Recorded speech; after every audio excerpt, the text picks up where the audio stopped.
네, 아시안리더십콘퍼런스 네 번째 연사 마틴포드 씨 만나보도록 하겠습니다. 마틴포드 씨는 실리콘밸리에서 성공한 사업가로서 25년 넘게 인공지능 연구에 매진해 오신 분이십니다. 최근에 발간한 책 로봇의 부상은 뉴욕타임즈 베스트셀러에 선정됐을 뿐만 아니라 포브스지가 선정한 2015년 최고의 경영지로 선정되기도 했습니다.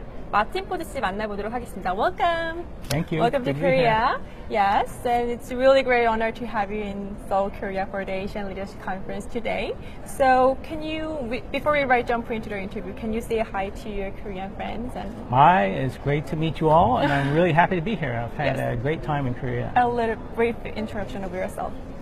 Well, my name is Matinpodd, and I've written this book, Rise of the Robots, which is all about how robots and artificial intelligence and increasing technology in general are going to have a big impact on the job market. And I think that that's something that we all need to think about. You know, we need to give some serious thought to the implications of all of this so that we can adjust to it in the future and make sure that, you know, these technologies make us better off and not worse off. Good. So I read your book.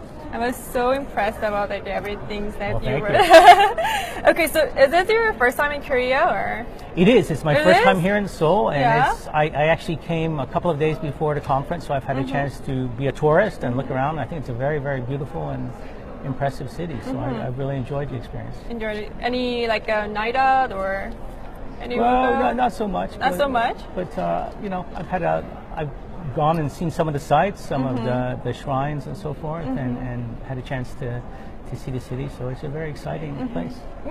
Great. So in a few minutes, you are heading to Korea stage. So you have discussed and talked on the subject of accelerating progress in the robot and artificial intelligence. So can you give what specific area are you going to discuss about at the ALC today? Like, can you give a little hint?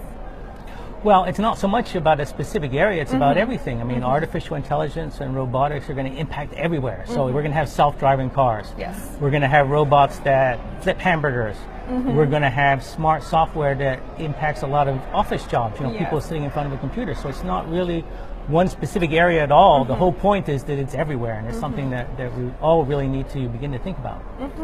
So I heard that the rising of robot may cause kind of unemployment, unemployment suffering. So, and another sector is youth unemployment has skyrocketed all over the world. And for Korea's young generation call themselves as the giving up generation, which means there's no hope for their future. So, and some people says that it may, the rise of robot may cause that effect. How do you think on that? I think it may be part of it. I mean, around the world, there are other things that have been happening. I mean, you look at in countries like Spain and Italy, there's also huge youth unemployment. Some of that, of course, is due to the financial crisis. But one of the things that's happening is that more routine type work is very susceptible to this. And it doesn't matter whether it's routine work using your hands or routine work using your brain that's being impacted. And of course, young people often start out in more routine jobs. I mean, those are the entry-level jobs that give you that first rung on the career ladder, and to the extent that those jobs are disappearing, it may make it harder for young people to get that first job that really, you know, gets them going on their career. Got it. So, and it will extend to our economy, like artificial intelligence would impact on our economy as well. So, but we have to prepare to in the face of a more huge developments of artificial intelligence. So, in what way should our economic system change towards the rise of robots and artificial intelligence? In what way? Well, you know, what I say in the book is that eventually, meaning maybe 10, 20 years from now or even more, we may have to need something like a guaranteed income or a universal basic income where everyone, regardless of whether they can find a full-time job that pays enough for them to survive or not, will have a decent living. Maybe not very generous, but at least an income floor that keeps them, you know, surviving. And there are two reasons to do that. One is that so people have a decent life, of course, and the other thing is that people need to be consumers. You know, they need to be able to go out and buy the things that are being produced by the economy, because if we don't have that, then right. you know, we don't have an economy, right? We don't have enough demand to keep everything going. Right. So, and before we wrap it up, I have one more question, but I'm kind of scared to ask if that is kind of could be offensive, but yeah, let me just ask that question. So there are many people saying that robot will replace human beings in the job market.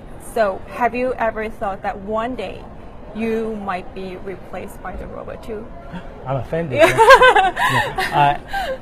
I think it's possible. I mean, the kind of things that I do is basically I write books. Will a robot someday be able to write a book like mine?